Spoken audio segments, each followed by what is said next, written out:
இதை மக்களவையில் வச்சு விவாதிக்காமலேயே ஒரு செய்தியை மட்டும் கொடுத்து வச்சிடுறாங்க. ஊடகங்களும் வந்துட்டு 114 ரஃபால் ஜெட் விமானத்தை வாங்குறோம் அப்படின்னு சொல்லிட்டு ஒரு செய்தியை போட்டுட்டு எல்லாத்தையும் விட்டாங்க. இது சூட்டபிலிட்டி இருக்கா? இன்னைக்கு இருக்கக்கூடிய வார்ஃபேருக்கு இது அவசியமா? அதுக்கு நம்ம இவ்வளோ காசு செலவு பண்ணணுமா அப்படின்ற எதுவுமே இல்லை. இப்போ தேஜாஸ் விமானம் நல்லா ஹார்னஸ் பண்ணி அதிலிருந்து வாங்குறாங்க. அது சிங்கிள் ஜெட்டு, அதுவும் நல்ல வேகத்தில் பறக்கக்கூடியது தான். நம்மளுடைய டிஃபென்ஸு ஏர்ஃபோர்ஸ் எல்லாம் வந்துட்டு அதை அப்ரிஷியேட் பண்ண தான் செய்கிறாங்க. எல்லா விதமான சோதனைகளுக்கும் உட்படுத்தப்பட்டது தான். ஆனால் அது மேலே ஒரு நம்பகத்தன்மையை வச்சு அதை டெவலப் பண்ண மாட்டேங்கிறாங்க. ஒரு சீனா பண்ணுற மாதிரி மற்ற நாடுகள் பண்ணுற மாதிரி பண்ண மாட்டேங்கிறாங்க. ஸோ டிஃபென்ஸ் ரிசர்ச்லையும் டிஃபென்ஸ் ப்ரொடக்ஷன்லையும் உள்ளூர் திறனை நம்ம சார்ந்து இல்லாமல் சும்மா வெளிநாட்டுக்கிட்டேருந்து இஷ்டத்துக்கு செலவு பண்ணி வாங்குறது எதுக்காக அப்படின்றத இந்தியாவுடைய பாதுகாப்பு அமைச்சகம் விளக்கணும். விளக்காத நீங்க செய்யறது ஏமாத்துறதுக்கும் கள்ளத்தனம் பண்றதுக்குமா தான் அப்படின்னு தான் புரிந்து கொள்ள வேண்டும். உடல் வலிமையை உறுதி செய்யும் சிலாஜித், கவனத்தை மேம்படுத்தும் அஸ்வகந்தா மற்றும் உயிர் சக்தியை பெருக செய்யும் சஃபேடு முஸ்லி போன்ற இமயமலையின் உணவுப் பொருட்களை கொண்டு வந்து மிஸ்டர் பர்ஃபெக்ட் உருவாக்கப்பட்டுள்ளது. உங்கள் முழு குடும்பத்தின் ஆரோக்கியத்தை மா நேச்சுரல்ஸ் மூலம் உறுதி செய்திருங்கள். 100% இயற்கையான மூலிகை பொருட்கள் மூலம் உருவாக்கப்பட்ட மிஸ்டர் பர்ஃபெக்ட் மற்றும் மிஸ் பர்ஃபெக்ட் தலைமுறையாக குடும்பங்களின் உடல் வலிமை, மன வலிமை மற்றும் மகிழ்ச்சியை பெருக செய்கிறது. உங்கள் மகிழ்ச்சியான பயணத்தை துவங்க www.mannaturals.com என்ற இணையதளத்தை பார்வையிடவும் அல்லது வாட்ஸ்அப் எண்ணிலும் தொடர்பு கொள்ளலாம்.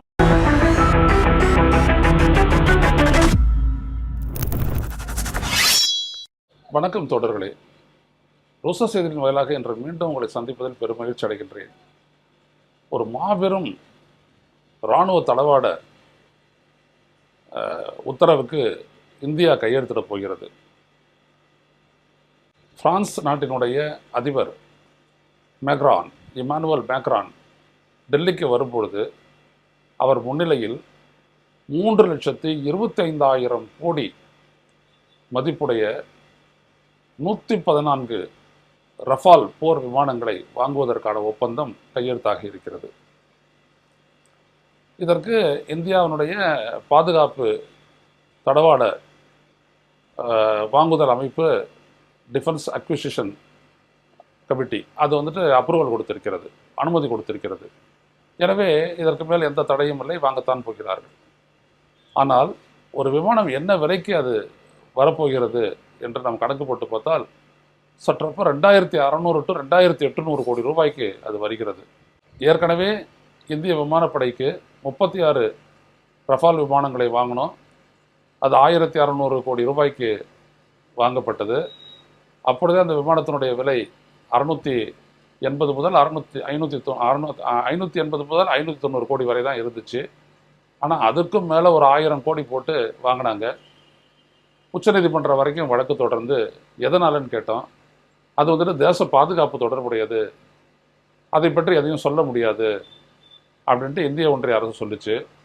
இல்லை உச்சநீதிமன்றமான எங்கள்கிட்ட சொல்லுங்கள், நாங்கள் பார்க்குறோம் அப்படின்னோடனே அது என்ன அப்படின்றத ஒரு கவரில் போட்டு சீல் பண்ணி அதை வந்துட்டு நீதிமன்றத்துக்கு கொடுத்து இதை வெளியிடக்கூடாது அப்படின்ற மாதிரி ஒரு கோரிக்கையும் வைத்தாங்க. அதை நீதிமன்றமும் ஏற்றுக்குச்சு. நம்ம நீதிமன்றம் ஆமான்னு சொல்லக்கூடிய நீதிமன்றம் உடனே ஏற்றுக்கிட்டு விட்டாங்க. 36 விமானங்களையும் வாங்கியாச்சு.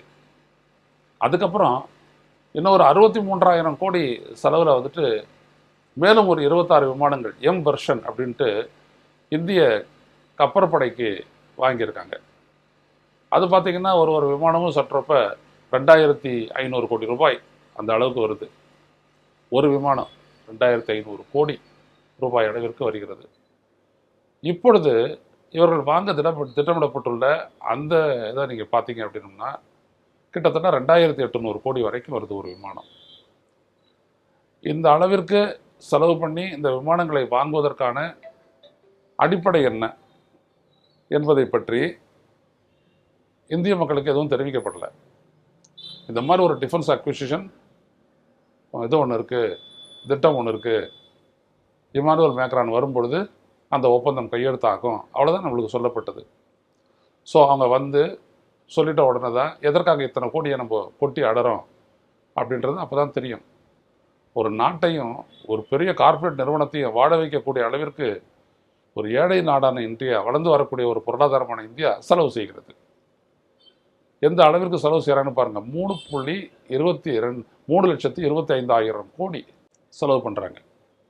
சற்றப்போ 2,800 கோடி வருது ஒரு விமானத்துக்கும். அவ்வளோத்துக்கும் ஒர்த்தாது அப்படியான பர்ஃபார்மன்ஸ் அது கொடுத்துதா அப்படின்னு பார்த்தோம்னா, சமீபத்தில் நடந்து முடிஞ்ச ஆப்ரேஷன் சிந்தூரில் நீங்கள் பார்த்தீங்க அப்படின்னோம்னா ரஃபால் விமானங்கள் சிலது சுட்டு வீழ்த்தப்பட்டதாக சொல்லி அதை வந்துட்டு நம்மளுடைய இராணுவ துணை தளபதி ஒருவரும் சிங்கப்பூரில் பேசும்போது ஒத்துக்கிட்டாரு. அது என்ன அப்படின்னம்னா, அந்த டீப் பெனிட்ரேஷன் ரொம்ப அதிகமாக பண்ணதுனால அது வந்துட்டு சுட்டு வீழ்த்தப்பட்டது அப்படின்னு. இல்லை, நாங்கள் வந்துட்டு வாங்கி வச்சுருக்கக்கூடிய ஆன்டி ஏர்கிராஃப்ட் மிசைல், சீனாக்கிட்டேருந்து வாங்கி வச்ச ஆன்டி ஏர்கிராஃப்ட் மிசைலை வச்சு ரொம்ப ஈஸியாக ரஃபால் அடிச்சிட்டோம் அப்படின்னு சொல்லிட்டு, அதனால் ரஃபால் விமானத்தினுடைய பர்ச்சேஸ் வந்துட்டு குறைஞ்சிச்சு, கிரேடிங் குறைச்சிச்சு அப்படின்லாம் கூட பேசுனாங்க. இப்போ நம்முடைய இராணுவத்தினுடைய நம்முடைய விமானப்படையினுடைய திறனை பற்றி நம்மளுக்கு எந்த விதமான கவலையும் இல்லை, எந்த விதமான ஐயமும் இல்லை. அவர்கள் ரொம்ப உச்சபட்சம் தான். ஆனால் போஃபோர்ஸ் பீரங்கி வேறு ஊழல் வழக்குலேருந்து எடுத்துக்கங்க. தொடர்ந்து எல்லாமே என்னன்னா, ஏதோ ஒரு கமிஷனுக்கு நல்ல விலைக்கு வாங்குறது. பெரிய நாடு இது, நிறைய செலவு பண்ணலாம். 48 லட்சம் கோடிக்கு பட்ஜெட் போடுறோம். அதில் ஒரு 3.25 லட்சம் கோடி அப்படின்றதெல்லாம் பெருசாக நம்மளுக்கு ஒன்றும் பாதிப்பு ஏற்படுத்த போகிறதில்ல. மக்கள் கண்டுக்க போகிறதில்ல. பாதிப்பு ஏற்படும், மக்கள் கண்டுக்க போகிறதில்ல. அதனால் 114 விமானங்களை நம்ம வாங்கி குவிக்க போகிறோம். இதற்கான அடிப்படை என்ன, டெக்னிக்கல் என்ன, அதை பற்றி டிஃபென்சிவ் அக்விசிஷன் கவுன்சில் வந்துட்டு ஒத்துக்கிச்சு, அப்ரூவல் பண்ணிட்டாங்க அப்படின்னு சொல்லிட்டு இவங்க சொல்கிறாங்க. எதற்காக ஒப்புக்கொள்ளப்பட்டது? இன்றைக்கி இருக்கக்கூடிய மாடர்ன் வார்ஃபேரில் நீங்கள் பார்த்தீங்க அப்படின்னம்னா, பொதுவாக குண்டு வீசுறதுக்கு எல்லாமே இப்போ நடந்துட்டு இருக்குது உக்ரைன் ரஷ்யா போர். பெரும்பாலுமான தாக்குதல்களை வந்துட்டு பார்த்திங்கன்னா, ஒன்று ஏவுகணைகளை வச்சு தாக்குறாங்க, இல்லை இந்த ட்ரோன்ஸை வச்சு அடிக்கிறாங்க. இதை 2 தான் வச்சு அடிக்கிறாங்க. ட்ரோனை வச்சு அடிக்கிறதுனால வந்துட்டு செலவு ரொம்ப மிச்சம். ஆனால் ட்ரோனை வந்துட்டு ஒரு குண்டு வீசக்கூடிய ஒரு விண் வாகனமாக நம்ம எடுத்துக்கிட்டோம் அப்படின்னோம்னா, அதை வீழ்த்துவதற்கு ஆகிற செலவு வந்துட்டு நம்மளுக்கு அதிகம். இந்த ஆப்ரேஷன்ஸ் வந்து ஒரு முடிஞ்சிட்ட உடனே பார்த்தீங்க அப்படின்னோம்னா,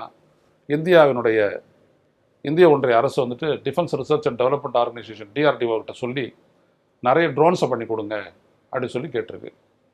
ஏன்னா அதுதான் நம்மளுக்கு எல்லையோரத்துலேருந்து தான் எல்லா விதமான அச்சுறுத்தலும் பாகிஸ்தான்கிட்டேருந்து வருது, சீனாக்கிட்டேருந்து அப்படி தான் வருது. எல்லையோர பாதுகாப்பு தான். இந்த டோக்லாம் கான்ஃப்ளிக்ட்லாம் அப்படி தானே வந்துச்சு. எனவே அந்த இடத்துல இருக்கக்கூடிய அந்த அந்த அந்த எல்லையை ஒட்டிய பகுதிகளில் இருக்கக்கூடிய தாக்குதலை நடத்துவதற்கு ட்ரோன்கள் வந்துட்டு ரொம்ப வசதியானவை. அந்த இடத்துல வந்துட்டு நீங்கள் விமான எதிர்ப்பு பீரங்கி வச்சுட்டு இருக்கக்கூடிய எந்த ஒரு நாடு இன்றைக்கி ரொம்ப ஈஸியாக அடி சொல்கிறேன். இப்போ நம்மகிட்டே இருக்கக்கூடிய S-400, இப்போ S-500 வாங்க போகிறதா சொல்கிறாங்க. அது அமெரிக்காவுடைய அப்ரூவலை பொறுத்து விட்டாங்கன்னா நம்ம S-500 வாங்கணும் அப்படின்னு வச்சுக்கோங்க. அதில் துல்லியமாக தாக்கக்கூடியது. ஆனால் அதற்கான காஸ்ட்டு ரொம்ப அதிகம். நம்மளுடைய defence research and development organisation எல்லாத்தையும் டெவலப் பண்ணியிருக்குது. அஸ்த்ரா ஏவுகணையை டெவலப் பண்ணியிருக்குது. இன்னும் நிறைய ஏவுகணைகள் எடுத்து பார்த்தீங்க அப்படின்னோம்னா, அதையெல்லாம் பார்த்தீங்கன்னா விண்ணிலக்குகளை தாக்கக்கூடிய அந்த மாதிரி துல்லியமாக தாக்கக்கூடிய ஏவுகணைகள் ஏகப்பட்டது இருக்குது. ஆனால் அதெல்லாம் விட்டுட்டு நமது நாடு ரஃபால் விமானத்தை நோக்கி போயிட்டு நிறைய செலவு பண்ணுறாங்க, வாங்குறாங்க. ஒரு நாட்டுக்கு அந்நாட்டினுடைய நாடாளுமன்றத்தில் விவாதிக்கப்படாமல் பாதுகாப்பு தொடர்பான ஒரு ஒப்பந்தம் செய்து கொள்ளப்படலாமா அப்படின்ற ஒரு பெரிய கேள்விக்குறி எழுது. இந்த நாட்டினுடைய பாதுகாப்பு அப்படின்றது இந்த நாட்டு நாடாளுமன்றத்தில் விவாதிக்கத்தக்கது அல்லவா என்கின்ற கேள்வியும் எழுது. ஏன் நாடாளுமன்றத்தில் விவாதிச்சானா? இன்றைய உலகத்தில் வந்துட்டு எல்லாம் நெட்டில் இருக்குது. இப்போ ரஃபால் அப்படின்னு அதுக்கு போனோம்னா, அந்த டசால்ட் ஏவியேஷன் அந்த நிறுவனத்துடைய வெப்சைட்டுக்கு போனோம் அப்படின்னோம்னா எல்லா விவரங்களும் அதில் இருக்க போகுது. அது எவ்வளோ தூரம் போயிட்டு குண்டு வீசும், என்ன வேகத்தில் போயிட்டு குண்டு வீசும், அதுக்கிட்ட இருக்கக்கூடிய தற்காப்பு என்னது, அது எப்படி வந்துட்டு ராடார்னுடைய இதில் மாட்டாமல் எப்படி போகுமா, அந்த அளவுக்கு கேப்பபிலிட்டி இருக்கா, எல்லாத்தையும் அதில் போட்டிருப்பான். அதனால் ஏதோ ரகசியன்றதெல்லாம் ஒன்றும் இல்லை. நிர்மலா சீதாராமனுக்கும் மோடிக்கும் ராஜ்நாத் சிங்குக்கும் எல்லாமே ரகசியம். ஒரு புத்தகத்தை விவாதிக்கிறதுலையே வந்துட்டு ரகசியம், ராணுவ ரகசியம், அதுக்குன்னு உடனே ஒரு SOP அப்படின்னு ஒன்றத்தை போட்டு இதெல்லாம் இப்படி இருக்கணும், பாதுகாப்பு படையில் இருக்கிறவங்களும் சரி, ஓய்வு பெற்றவங்களும் சரி, இதெல்லாம் எழுதக்கூடாது, போகக்கூடாது, வரக்கூடாது. ஏன்னா ஊழல் வெளியில் வரக்கூடாது, வேற ஒன்றும் இல்லை. இதில் எல்லாம் நம்ம நாட்டினுடைய விமானப்படை, நம்ம நாட்டினுடைய முப்படைகள் தானே பாதிக்கப்படுது. அதை பற்றி கவலை இல்லை. இருக்கிறோம், திங்கிறோம் அப்படின்ற ஒரு மோட்டிவ் தான். இது எல்லா ஆட்சியிலும் தான் நடந்துட்டு வருது. இதை மக்களவையில் வச்சு விவாதிக்காமலேயே ஒரு செய்தியை மட்டும் கொடுத்து வச்சிடுறாங்க. ஊடகங்களும் வந்துட்டு 114 ரஃபால் ஜெட் விமானத்தை வாங்குகிறோம் அப்படின்னு சொல்லிட்டு ஒரு செய்தியை போட்டுட்டு எல்லாத்தையும் விட்டுட்டாங்க. ராய்ட்டரும் அதே தான் போட்டு விட்றான், எல்லாரும் போட்டு விட்றான், தவிர வேறு எதுவும் இல்லை. இது சூட்டபிலிட்டி இருக்கா? இன்றைக்கி இருக்கக்கூடிய வார்ஃபேருக்கு இது அவசியமா? அதுக்கு நம்ம இவ்வளோ காசு செலவு பண்ணணுமா அப்படின்ற எதுவுமே இல்லை. அதனால தான் நான் வந்து உக்ரைன் ரஷ்யா அந்த போரை பற்றி காட்டினேன். எவ்வளவு ட்ரோன்ஸை வச்சு அட்டாக் பண்ணியிருக்கிறாங்கன்னு பாருங்கள், எப்படியாப்பட்ட இலக்குகளை எல்லாம் அட்டாக் பண்ணியிருக்கிறாங்க பாருங்கள், எவ்வளோ டீப்பாக போய் அதுங்க அட்டாக் பண்ணிச்சுன்றதையும் பாருங்கள். ஸோ அப்படிப்பட்ட ஒரு கேப்பபிலிட்டியை போன முறை நமக்கு எதிரான அந்த தாக்குதலில் வந்துட்டு பாகிஸ்தான் பயன்படுத்தியது துருக்கி நாடு உருவாக்கின அந்த ட்ரோன்களை வச்சு தான் அடிச்சிருக்கிறாங்க நிறைய. ஸோ அந்த நாடு என்ன பெரிய டிஃபென்ஸில் வந்துட்டு பெரிய மேனுஃபேக்சரராக அப்படிலாம் ஒன்றும் கிடையாது. நமது நாட்டு உள்நாட்டு உற்பத்தியை நம்ம நம்பலை, அன்எக்யூப்டாக இருந்தோம். அவங்க வந்துட்டு அதை வச்சு நல்லா இது பண்ணாங்க. ஆனால் நம்மளுக்கு தான் வந்துட்டு அதை திருப்பி தாக்கி அழிச்சதில் வந்துட்டு செலவு ஜாஸ்தி, அவங்களுக்கு இல்லை. அப்போ இப்படிப்பட்ட ஒரு சூழலில் நம்ம வந்துட்டு ஒரு விமானத்தை 2800 கோடி வாங்குறோம்னா அதுக்கு முன்னாடி ஒரு கேள்வி எழுது, ஆப்ரேஷன் சிந்தூரில் நாம் இழந்த விமானங்கள் எத்தனை, அதில் ரஃபால் எத்தனை, இதை நாட்டுக்கு தெரியப்படுத்தணும். அதில் என்ன இருக்குது, போறன்னா இழப்பு ஏற்படத்தான் செய்யும், அதை பற்றி நம்மளுக்கு ஒன்றும் இல்லை. நம்ம விமானிகள் வந்துட்டு they are capable of fighting. குண்டு வீசுறதா இருந்தாலும் ஏர் காம்பாட்டாக இருந்தாலும் அது செய்யக்கூடியவங்க தான்.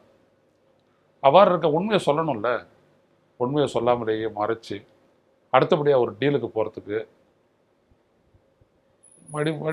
அப்புறம் இது முடிச்சிட்ட உடனே அமெரிக்காவோட ஏதாவது ஒரு ட்ரோன், அவங்கக்கிட்டேருந்து ஒரு ட்ரோன் வந்துட்டு வாங்குறதுக்கான ஏற்கனவே ஒரு பேச்சுவார்த்தை நடந்துகிட்டு இருக்குது, ட்ரோன்கள்லாம் அங்கேருந்து வாங்குறதுக்கு. ஏன்னா இந்தியா நல்லா முடியாது, இவங்க நினைக்கிறாங்க அந்த மாதிரி இந்தியாவால் முடியுமா முடியாதா அப்படின்ட்டு. அந்த டிஃபென்ஸ் ரிசர்ச் அந்த கேப்பபிலிட்டியை வளர்த்துக்கிறது அப்படின்றதுலேயே வந்துட்டு பாரதிய ஜனதா கட்சி வந்துட்டு அப்படியே ஒரு சுணக்கத்தோடு தான் செயல்பட்டு வருது. இதெல்லாம் என்னது, ஒரு அடிமைப்பட்ட மனநிலை, அவ்வளவுதான். இப்போ தேஜாஸ் விமானம் நல்லா ஹார்னஸ் பண்ணி அதிலிருந்து வாங்குறாங்க, அது சிங்கிள் ஜெட்டு, அதுவும் நல்ல வேகத்தில் பறக்கக்கூடியது தான். நம்மளுடைய டிஃபென்ஸு ஏர்ஃபோர்ஸ் எல்லாம் வந்துட்டு அதை அப்ரிஷியேட் பண்ண தான் செய்கிறாங்க. எல்லா விதமான சோதனைகளுக்கும் உட்படுத்தப்பட்டது தான். ஆனால் அது மேலே ஒரு நம்பகத்தன்மையை வச்சு அதை டெவலப் பண்ண மாட்டேங்கிறாங்க. ஒரு சீனா பண்ணுற மாதிரி மற்ற நாடுகள் பண்ணுற மாதிரி பண்ண மாட்டேங்கிறாங்க. போன ஆப்ரேஷன் சிந்தூரில் வந்துட்டு நம்மக்கிட்ட எஃபெக்டிவாக போய் அடித்தது வந்துட்டு என்ன அப்படின்னோம்னா பிரம்மோஸ் தான் பல இலக்குகளை எல்லாம் அடித்து நொறுக்கி தள்ளிச்சு.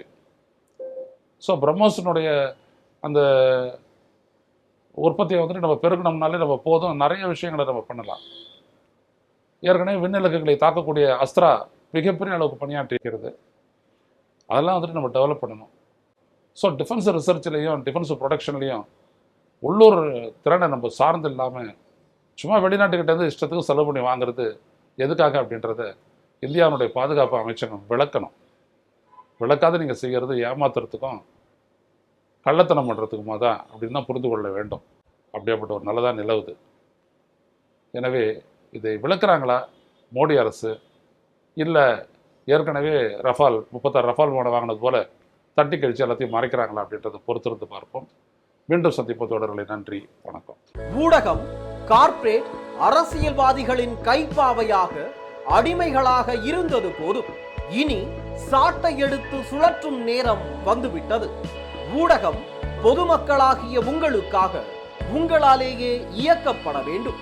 ஊடக சுதந்திரத்திற்காக உங்களின் பங்களிப்பை இன்றே அளித்திடுங்கள்.